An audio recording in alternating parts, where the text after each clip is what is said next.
right, and we're rolling, gentlemen.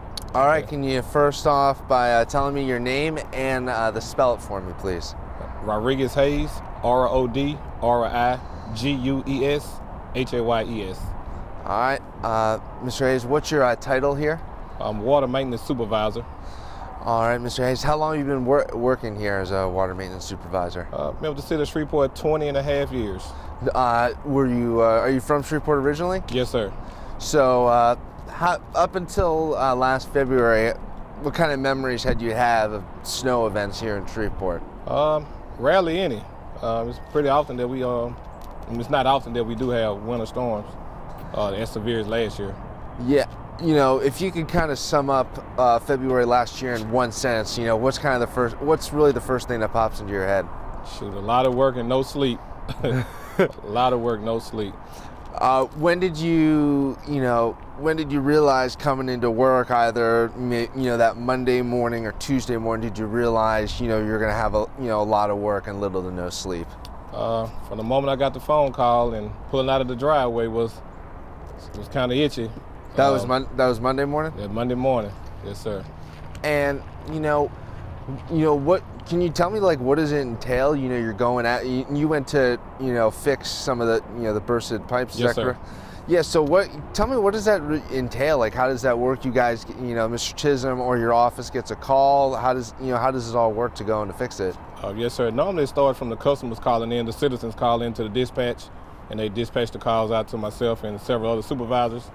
For the most part, we had extra crews out running the city, just checking to see was there any possible blowouts that citizens hadn't seen, which it was a lot of them that a lot of citizens hadn't got a chance to even get outside to look at yet.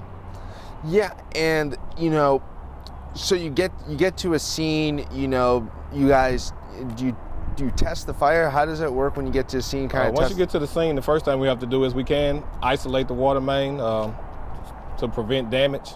Once then, we have to call 811. We have to get locates like telephone lines, gas, electric has to be marked before we do any digging. So once that's complete, then we can have the crew to excavate the holes. Yeah, and how does it work when you're excavating a hole? Obviously, you've got, at the time when you're doing this Tuesday, Wednesday, Thursday, all the way to the weekend, you've got 4 to 5 inches of snow and ice on the ground, sub-freezing temperatures, almost below zero one of those mornings. So how does that work? Yes, sir. I mean, once with the tractor, it's more easy. I mean, we have maps kind of tell us how many feet from the curving line that the water main may sit. Once we're able to excavate it, it's more easy to see what we have. With a tractor, the snow wasn't really a challenge. We can get it out the way. Okay. Yeah. Obviously it's extremely cold out there. You're dealing with a bursted pipe, so there's probably lots of water all over the place. How difficult was it to stay warm when you guys were dealing with all of that? It was pretty difficult. You had to be layered up, maybe 2 or 3 layers of clothing to kind of cut down on the wind. And then when that opportunity prevented itself, getting inside of the vehicle to stay warm a little bit, but which they didn't. We worked so much, so we really wasn't inside of a vehicle. Yeah, were any of you guys wearing like those wetsuits or anything like that? We just basically have like jumpsuit that Jaws supplies, and basically you can maybe put a jogging suit or something on up under it, or some long johns or something. Yeah. When was it like kind of the most, maybe hectic isn't the right word, but you guys were going from site to site, place to place. Was there a moment this, really sort of peaked for what you guys were doing? Yes. Once the sun set and it got darker and the temperature dropped more, with all the running water from house lines, customers breaking, roads began to freeze over. And at nighttime, it's not much traffic, so at this point, it's going to make it more difficult.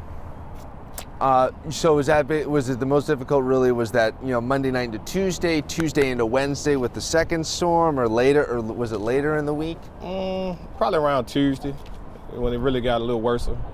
Yeah, okay. And also, kind of on the flip side of that, when was the moment you guys really felt, okay, we got a handle on this, we're kind of, we're on the backside, I guess you can see the light at the end of the tunnel. Yes, sir. Kind of maybe Thursday or Friday. Things kind of started lightening up. We was able to see a little daylight then, but that was after we had repaired maybe 100 or so water main breaks. So it was around Thursday or Friday. Yeah. How much pipe do you think you guys ended up, swapping out? It was a couple thousand feet of pipe. Okay. Yeah. Talking miles of pipe. Miles, yes, sir. And you know, looking back at this, what's your kind of big takeaway? What do you think's what did you really learn the most from this experience? Obviously, you know, you've been doing this for over 20 years. You're from Shreveport, you know, so this is a totally new experience for you. What did you really kind of take away and learn from this experience? Learned a lot. That this system is very old and it has done its job, and it's man-made, so it's going to have failures. That's why it's very important that we get our bonds passed, no matter what part of town you live in. We need those bonds passed to upgrade those water mains. They are old. I mean, I'm 42 years old. I mean, they are like 100. So, I mean, it has done its job. I mean, so being grateful to work with the city of Shreveport. Would love to continue to work with them as long as I can.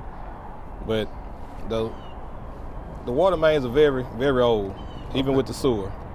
So at some point in time, they will all have to be upgraded. Okay. That's all I got for you, Mr. Ace. Appreciate All right, it. thank you.